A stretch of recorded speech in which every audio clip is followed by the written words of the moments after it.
सागर जिले में सोमवार को कलेक्टर संदीप जीआर एवं सिविल डिफेंस कंट्रोलर के निर्देशन में सिविल डिफेंस प्रशिक्षण का आयोजन किया गया। यह प्रशिक्षण कार्यक्रम होमगार्ड कार्यालय परिसर में संपन्न हुआ, जिसमें 50 आम नागरिकों ने भाग लिया। कार्यक्रम के दौरान नागरिकों का आपदा प्रबंधन, नागरिक सुरक्षा और आपातकालीन परिस्थितियों में त्वरित सहायता प्रदान करने हेतु प्रशिक्षित किया गया। इसके साथ ही इन नागरिकों को सिविल डिफेंस वॉलंटियर के रूप में पंजीकृत भी किया गया। प्रशिक्षण की शुरुआत कमांडेंट संतोष शर्मा एवं अन्य वरिष्ठ अधिकारियों द्वारा की गई।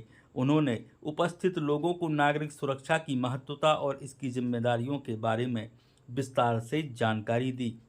जैसा कि सभी को विदित है कि वर्तमान में हमारे पड़ोसी राष्ट्र पाकिस्तान और हिंदुस्तान के बीच में युद्ध की स्थिति बनी हुई है। युद्ध जारी है, कभी विराम होता है, कभी सीज़फायर होता है, कभी उल्लंघन होता है।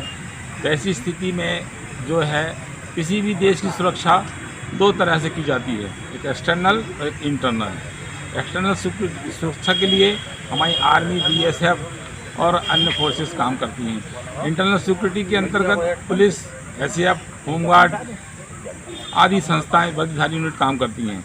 इसी मुताबिक जो है सिविल डिफेंस के रूप में जो है आम जनता का सेवा ली जाती है।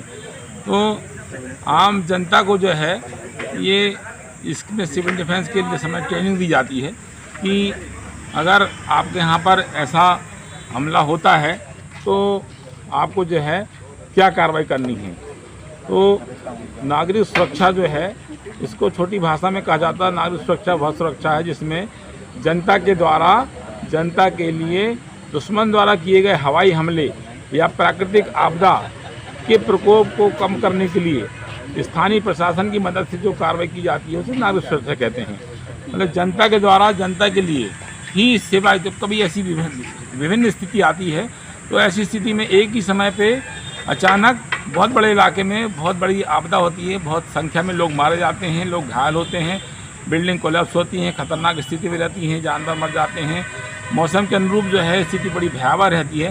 तो शासन के पास ऐसा कोई विभाग नहीं होता है जिसको कि वो ऑर्डर करके वो सामान्य स्थिति निर्मित कर सके।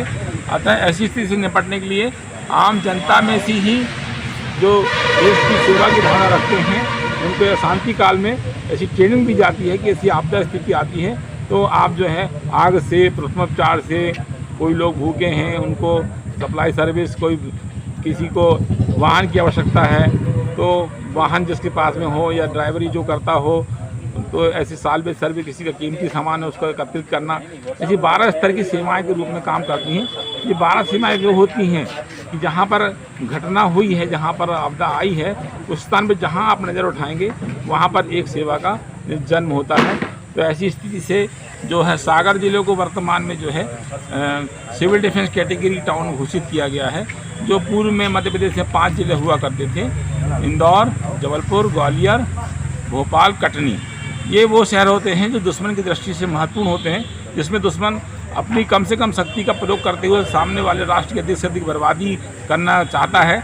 ऐसे शहरों को जो है चिन्हित किया जाता है कि संभावना रहती है कि ऐसे शहरों में दुश्मन द्वारा हमला किया जा सकता है। ऐसी स्थिति से निपटने के लिए जो है रडार सिस्टम से इसका कनेक्शन होता है और उससे जो है आम जनता तक के अभी यहाँ पर सागर जिले में पुलिस कंट्रोल रूम में जो है हॉटलाइन के भी कनेक्शन किया जा रहा है, जिसके तहत रडार से सीधे एक ही बार फ़ोन करने से पूरे जितने भी सिविल डिफेंस टाउन हैं उनमें सूचना दी जाती है कि हवाई हमले का खतरे की आपको संभावना है। अतः आप जो है हवाई हमले के पूर्व आपको क्या कार्रवाई करनी है, सायरन बजने से क्या करेंगे और किस प्रकार से आप देश की ऐसी स्थिति में मदद करेंगे। ये अभ्यास आज से यहाँ पे प्रारंभ किया गया है। इसके जो मुखिया हमारे कलेक्टर एवं controller civil defence Shri Sandeep GR ji के निर्देशन में यह कार्रवाई चल रही है। और मैं सागर की जनता से आग्रह करता हूँ कि वर्तमान में सागर होमगार्ड कार्यालय में रोज डेली दोपहर 3 बजे से 4 बजे के बीच में जो है आप अपना रजिस्ट्रेशन करवाएं, इच्छुक जनता, और यहाँ पर प्रशिक्षण प्राप्त करें। और इसके लिए जो है मैं जनता को धन्यवाद देता हूँ।